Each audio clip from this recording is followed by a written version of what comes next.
আমি তো already Sunny Leone হয়ে গেছি। আমি সালে নিও না, আমি তো আমের একটাও পর্ন ভিডিও দেখলাম না কোনো জায়গায়। আমি কি এখন পর্যন্ত কোনো পর্ন ভিডিও বানাইছেন? আমার একটু কম দেনি।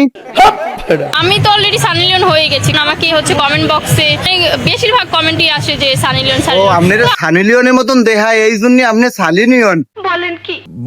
কিন্তু এ জায়গা সানি লিওনের তো একটা প্রতিভা আছে, সে ইন্ডিয়ায় থাইয়া বিশ্বের অনেক বড় বড় তারকার সাথে পর্ন ভিডিও বানাইছে। আপনি তো এখনো বানান নাই, কিন্তু বানাইছেন নাকি কইতে পারি না, কক্সে গেছেন নাকি কইতে পারি না, আইফোন আনতে এই বড় বড় একটা আইফোন চালান।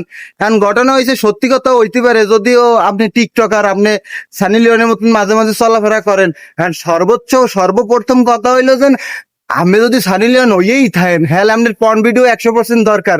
কে সোশ্যাল মিডিয়ায় এবং নেটিজেনরা জানে যে সানি লিওন কে, সানি লিওন কত বড় একজন নায়িকা। আর নিজেরা যদি সানি লিওন মনে করেন তাইলে আপনি রোহিঙ্গা।